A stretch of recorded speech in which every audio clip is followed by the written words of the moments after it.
এই নারীর দল, খবরদার বেগানার সাথে কখনো কথা বলবা না। এরে বেগানা পুরুষের দল, বেগানা নারীরে কখনো সালাম দিবি না, সালাম দেওয়া জায়েজ নাই। বেগানারে সালাম দেওয়া যাবে না, কারণ সালাম একটা শান্তির আওয়াজ। সালাম হলো মোহাব্বতের আদান প্রদান। এই সালামকে কেন্দ্র করে কণ্ঠের আওয়াজ যখন আদান প্রদান হবে, বেগানার কণ্ঠ যখন আসবে, মোহাব্বত তোমার ভেতরে ঢুকবে। কারণ তোমার অন্তরের মধ্যে ময়লা আছে, নাপাক লাগানো আছে, তোমার ভেতরে যৌবনের নাপাক লাগানো আছে। কণ্ঠ শুনলেও তুমি ওদিকে ধাপিত হয়ে যাবে। এই জন্য একদিকে কয় এই পুরুষেরা বেগানারে সালাম দিবা না, নারীদেরকে কয় নারীরা ওই ভিন পুরুষের সাথে মধু লাগাইয়া কথা বলবা না। এমন মেজাজ কড়া কণ্ঠ দিয়া কথা বলবা, পুরুষটা যেন বিরক্ত হইয়া তোমার সাথে কথা বলার ইচ্ছাটা হারিয়ে ফেলে। আল্লাহ কি পরিমাণ চায় বান্দাকে জাহান্নাম থেকে বাঁচানোর। নামাজ কায়েমের অর্থ জামাতে পড়ো, জামাতে নামাজ আদায় করো। এই মাত্র একটা ব্যাখ্যা, আরো দুইটা ব্যাখ্যা আছে নামাজ কায়েমের। ওই ব্যাখ্যা দুইটা যদি না জানে তারা চিল্লায় বলবে মা বোনদের মসজিদে ঢুকাও। খবরদার, মসজিদে নেওয়া যাবে না, মা বোনদের জামাতে নেওয়া যাবে না। বাইতুল্লাহর ইমাম, ইমামুল হারামাইন আল্লামা আব্দুর রহমান আস-সুদাইস দামাত বারাকাতুহুম মক্কায় জুমার বয়ানে বলেছেন কয়েক মাস আগে, এই দুনিয়ার নারীর দলেরা, মহিলারা নামাজ পড়বে ঘরে, পুরুষে জুমার মসজিদে গিয়া রৌদ্র আর বৃষ্টি পেরিয়ে যখন জামাতে গিয়া যেই পরিমাণ সওয়াব পাবে, আম্মাজানের মর্যাদা পুরুষের উপরে বেশি। ও আম্মাজানেরা, আপনাদের কষ্ট করে মসজিদে যাওয়া লাগবে না, ফিতনার আশঙ্কায় যাওয়ার দরকার নাই।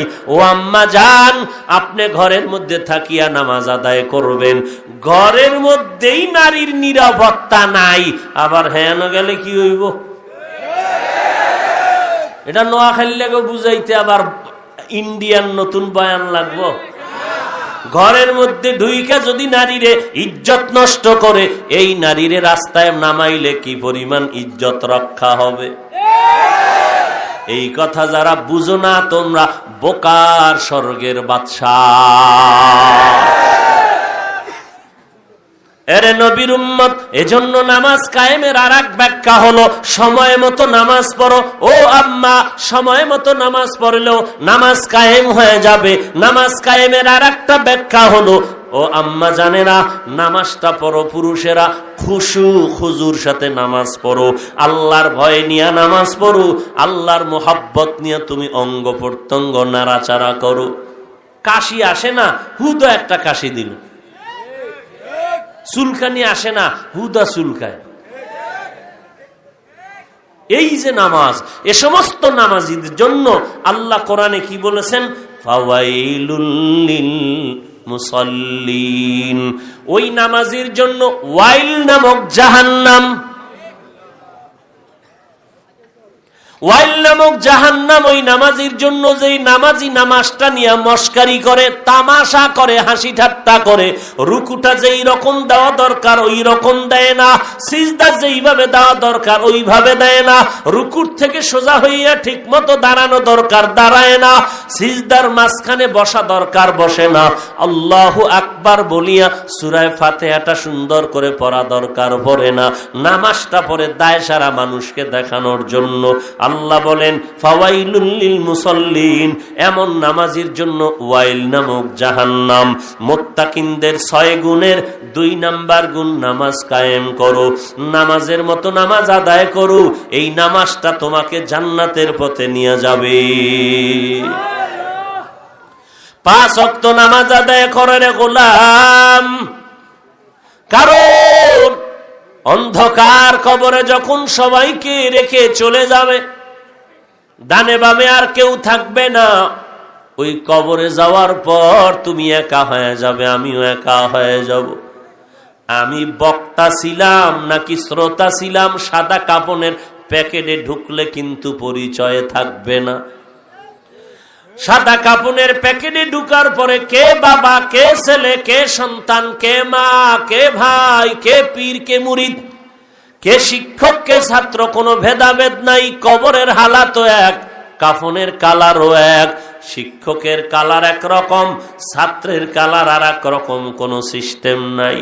পীরের কাফনের কালার একরকম, মুরিদের কাফন আলাদা, তারও কোনো সিস্টেম নাই। এরে নবীর উম্মতের দল, তুমি যেই লাইনে দৌড়াও, যেই দলের দালালি করো না কেন, কাফনের মধ্যে ঢুকলেই কিন্তু সব একাকার হয়ে যাবে। ওই অন্ধকার কবরে যাওয়ার পর তোমার কবরে কেউ যাবে না, যাবে তোমার নেক আমল। যদি 5 ওয়াক্ত নামাজ পড়িয়া যাও, আল্লাহর নবী বলেন ক্বালান নবিয়্যু সাল্লাল্লাহু আলাইহি ওয়া আলিহি ওয়া সাল্লাম ইযা উযিআল মাইয়িতু ফি কবরিহি জাআল কুরআনু ইনদা রাসি ওয়াস সালাতু আন ইয়ামিনি ওয়াস সিয়ামু আন শিমালি ওয়া সাইরুল হাসানাতি ইনদা রিজলাই। আল্লাহর নবী বলেন, সবাই মাইয়িতের দাফন করে সবাই যখন বিদায় হয়, ফেরেশতা আসে প্রশ্ন করার জন্য। 4 দিক থেকে যখন বাধা শুরু হয়ে যায়, মাথার কিনারার থেকে নিষেধ করে, প্রশ্ন করবা না কে তুমি, বলে আমি এই বান্দার বন্ধু কোরআন। ফেরেশতারা ডান পার্শ্বে যায়, আসবা না কে তুমি, বলে বান্দার বন্ধু 5 বেলার নামাজ। বাম কিনারায় যায়, আসবা না কে, বলে রোজা। পায়ের কিনারায় যায়, সেখানেও বাধা দেয়, আসবা না কে তুমি, বলে আমি সুন্নতের যাবতীয় নেক আমল, মেসওয়াকের আমল, টুপির আমল, দস্তারখানের আমল চলে। এরে নবীর উম্মতের দল, দস্তারখানের সুন্নতের আমল করছেন আমার নবী। আল্লাহর নবীর জলিল কদর সাহাবী বেঈমান দুনিয়াদার বাদশার দাওয়াতে চলে গেলেন। খানা খাইতে বসার পর দস্তারখান বিছাইলেন, খানা পড়ে গেল, খানাটা উঠাইয়া খাইলেন। বাদশার লোকেরা বলে এটা অভদ্রতা। এটা কি অভদ্রতা? আল্লাহর নবীর প্রিয় সাহাবী চিৎকার করে বললেন, আআতরুকু সুন্নাতা রাসূলিল্লাহি সাল্লাল্লাহু আলাইহি ওয়াসাল্লাম, আমি কি আমার এই মুহাম্মদের মুহাব্বতের সুন্নত ছেড়ে দিব? লিহাউলা ইল হুমাকা, এই মূর্খদের সুন্নতের ছাড়তে পারি না। সমাজের মানুষ কয় অভদ্রতা, মদিনার নবী কয় খানার শেষে প্লেটটারে চেটে চেটে খাও, এটা সুন্নত ভদ্রতা। আর দুনিয়াদারেরা কয় হুজুরেরা প্লেটটা চেটে খাওয়া এটা অভদ্রতা। খানা পুরাটা দস্তারখান থেকে উঠাইয়া খাওয়া নবীর সুন্নাত ভদ্রতা, উম্মতেরা কয় অভদ্রতা। এরে নবীর উম্মতেরা, আমার নবীর সুন্নাত গুলো একটা একটা করে যদি তুমি বিভিন্ন ওজর দিয়া বাদ দিয়া দাও, বলো নবীর সুন্নতের আমল জমিনে আর কারা করবে? হিন্দুরা তো করবে না, বৌদ্ধরা করবে না, খ্রিস্টান ইহুদিরা করবে না। নবীর সুন্নতের আমল করবে নবীর আশেক মুহাম্মদের উম্মতেরা। আজকে তুমি মুহাম্মদের উম্মত দাবি করো, মাথার মধ্যে টুপি নাই, মাথার চুলগুলো মদিনার লাইনে নাই, তোমার গালের মধ্যে দাড়ি নাই, তোমার 5 ওয়াক্ত নামাজ নাই, মদিনাওয়ালার পোশাক নাই, সুন্নতের খবর নাই, তুমি নবীর শাফাত কি করে আশা করো? আল্লাহ মাফ না করলে তোমার উপায় নাই রে বাবা। আল্লাহ এই মহামারী দিয়া তওবার পথে আহ্বান করলেন। আল্লাহর ভয় অন্তরে ঢুকাইয়া জাহান্নামের ভয় নিয়ে তারপরে মুসলমান হয়ে কবরে যাও। ওই কবরে যাওয়ার পর আর কিন্তু ফিরে আসার কোনো সুযোগ হবে না, মোবাইলেও যোগাযোগের কোনো লাইন হবে না। ওই কবর হবে গুনাহগারের জন্য ভয়ঙ্কর আযাবের স্থান। আল্লাহর কাছে তওবা করো, ও আল্লাহ দুনিয়াতে যতদিন আছি এত অপরাধ করেছি আর করব না, কারণ আমার জীবনের বহু আপনজনকে আমি হারিয়ে ফেললাম, একদিন আমিও তো হারিয়ে যাব। আমার এই জমিন পড়ে থাকবে, বয়ান চলবে, কিন্তু আমি থাকবো না। ওই কবরে আমি বছর না কত শত বছর পরে থাকবো, কোনো হিসাব নাই। কিন্তু আল্লাহর কোরআন সত্য, নবীর কথা সত্য, উল্টা পাল্টা চলা যাবে না। গুনাহ নিয়ে কবরে আমি যাব না, আমি আল্লাহর ভয় নিয়ে তওবা করতে চাই। আল্লাহ বলেন চোখের পানি ছেড়ে তওবা কর, জীবনের সব গুনাহগুলো একটা চোখের পানির বিনিময়ে মাফ করে দিব।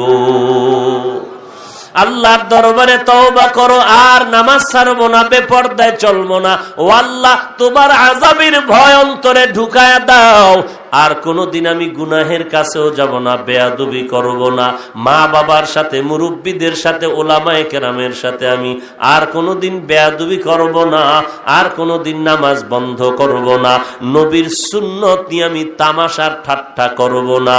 আল্লাহর কাছে তওবা করো, সারা জীবন বয়ান শুনলা, নামাজ পড়লা না, কি লাভ হবে এই বয়ান শুনে? আজকে ফজর যারা পড়েন নাই, জোহরের নামাজ যারা পড়েন নাই, আসরের নামাজ যারা পড়েন নাই, মাগরিবের নামাজ যারা পড়েন নাই, এশার নামাজও পড়েন নাই, বয়ানে আসছেন, রেকর্ড করলেন, বয়ান শুনলেন, কিন্তু বাড়িতে যাওয়ার পর যদি আজকে ফজরের নামাজটাও না পড়েন, আপনার বয়ান শুনে কি লাভ হলো? নিজের বিবেকের জিজ্ঞাসা করো। এরে যুবক, আল্লাহর গোলাম, অথচ ডানে বামে তাকায় দেখ, তোমার আমার মতো কত যুবক সন্তান স্কুলে পড়ে, কলেজে পড়ে, এক বেলার নামাজ বাদ দেয় না। একটা যুবক র্যাব, আর্মি, পুলিশ, বিডিআর এর চাকরি করে, নামাজ বন্ধ করে না। এরে বান্দা, যুবক ছেলেটা ড্রাইভারি করে, কৃষি কাজ করে, শিক্ষকতা করে, নামাজ বাদ দেয় না। যুবক সন্তান ব্যবসা করে, চাকরি করে, নামাজ বাদ দেয় না। তোমার মতো যুবক যদি শ্রমিকের কাজ করে, কৃষি কাজ করে, নামাজ বাদ দিতে না পারে, তুমি পারলা না কেন নামাজ পড়তে? হিসাব দেওয়া লাগবে। করায় গন্ডায় কি জবাব তুমি আল্লাহর কাছে দিবা? চিন্তা করো। বাহাদুরি তুমি আর কি করবা? এই যুবক, রক্তের গরমে বাহাদুরি কি করবি? তোর পুরা জিন্দেগির বাহাদুরির 1000 কোটি ভাগের 1 ভাগও হবে না নমরুদের বাহাদুরির কাছে, ফেরাউনের বাহাদুরির কাছে, সাদ্দাদের বাহাদুরির কাছে, কারুনের বাহাদুরির কাছে।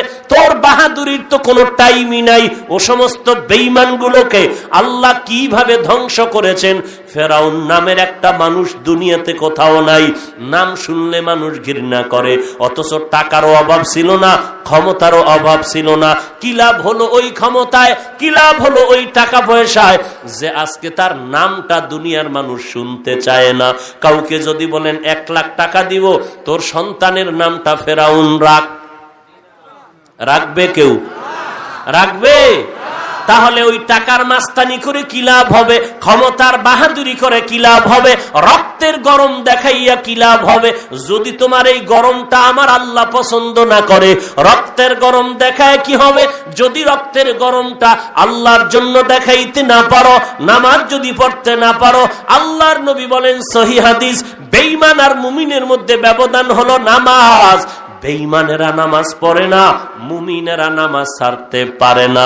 এখন তুমি চিন্তা করো, তুমি মুসলমান দাবি করো, অথচ নামাজ আদায় করো না, আল্লাহর কাছে কি জবাব দিবা? জবাবটা ঠিক করিয়া কবর দেশে যাও, আর পায়ে হাত রেখে বলবো তওবা করো।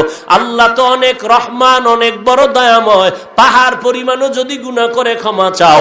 আল্লাহ বলেন, গুনাহ নিয়ে ময়দানে ঢুকছু, চোখের পানি ছেড়ে দে, মায়ের গর্ভ থেকে নিষ্পাপ সন্তানের মতো বাড়ির দরজায় ফিরে যাবি। তবে এ কথাও সত্য, আবু জাহালকে আমার নবী 13টা বছর পর্যন্ত বয়ান করলেন। আমার নবীর বয়ানে কোনো ভুল আছে? আছে ভুল? তাহলে আবু জাহাল আমার নবীর বয়ানে কালেমা পড়ে নাই। তা নবীর বয়ানেই যদি আবু জাহাল কালেমা না পড়ে, আমি হাফিজুর রহমান তো কোনো হিসাব করাটাও গুনাহ হবে। নবীর বয়ানে যদি আবু জাহালের মতো বান্দা 13 বছর বয়ান শুনিয়া যদি কালেমা না পড়ে, ঈমান না আনে, তাহলে আমার বয়ানে যে সবাই লাইনে আসবে, এই ধারণা করাটাও মিথ্যা হবে। আল্লাহর কিছু বান্দা জমিনে থাকবে, এখানে বয়ান শোনার পরে হয়তো কেউ তওবা করবে, আর নামাজ ছাড়বো না, মা বাবার সাথে বেয়াদবি করব না, বালিশে মাথা লাগায় চিন্তা করবে মরিয়া গেলে কবরে কি উপায় হবে। আবার একদল বান্দা এই ময়দান থেকে বিদায় হইয়া মোনাজাত দিবে অথবা না দিবে, বাইরে গিয়া বিড়ি টানবে, নামাজ পড়বে না, আর বলবে হুজুরদের কত কথাই তো বলে, সব কথা তো মানিয়া চলা যাবে না। হুজুরদের কথা হুজুরেরা বলবে, আমগো বাহাদুরি আর মাস্তানি আমরা করব। এই ময়দান থেকে এমন লোক উঠে যাবে, তওবা কবুল হবে না। এই ময়দান থেকে এমন বান্দা চলে যাবে, নামাজের আজান শুনবে কিন্তু মসজিদে যাবে না, আর একদল বান্দা আজানের আগেই মসজিদে গিয়া হাজির হয়ে যাবে। এটা কপালের ব্যাপার।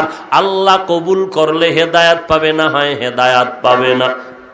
হর কে দারত খৌফে হক দার দিল মাদাম জন্নতুল মাওয়া দেহদ উরা মাকাম জুজবা হক চি জে মখাজ ইনসো যা ফজলে উ আমস্তে দর জুমলা জাহা।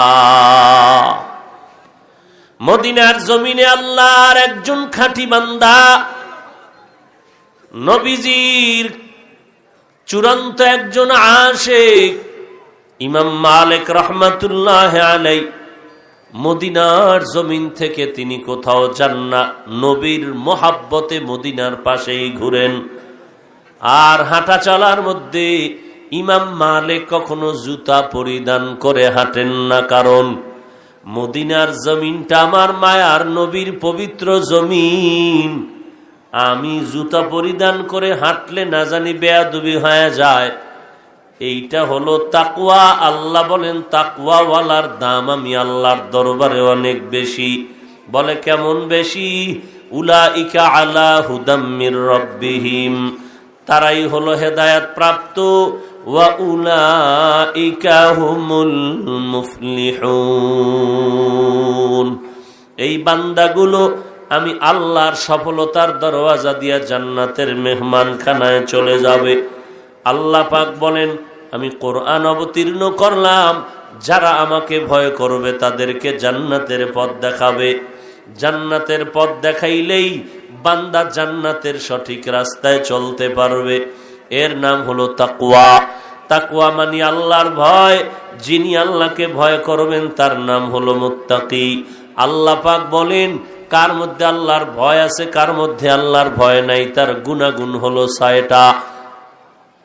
ইউমিনুনা বিল গায়ব ওয়া ইউকিমুনাস সালাহ ওয়া মিম্মা রাযাকনাহুম ইউনফিকুন। 1 নাম্বার গুণ হলো গায়বের মালিক আল্লাহ, আর কেউ গায়বের মালিক না, কথার উপরে ঈমান আনবে। 2 নাম্বার আল্লাহ হলেন গায়বের মালিক, এ কথার উপর ঈমান মজবুত করবে। 2 নাম্বার গুণ হবে ইউকিমুনাস সালাহ, 5 বেলার নামাজ বান্দা আদায় করবে, 5 ওয়াক্ত নামাজ পড়বে। এই কথাটাই আল্লাহ তাআলা বলেন যেই বান্দা বিশ্বাস করবে গায়বের মালিক আল্লাহ ছাড়া কেউ না, প্রমাণ হলো তার মধ্যে তাকওয়ার 1 নাম্বার গুণ পাওয়া গেল। গায়বের মালিক কোনো পীর না, গায়বের মালিক কোনো ওলি না, গায়বের মালিক আমার দুনিয়ার কাউকে আল্লাহ বানান নাই।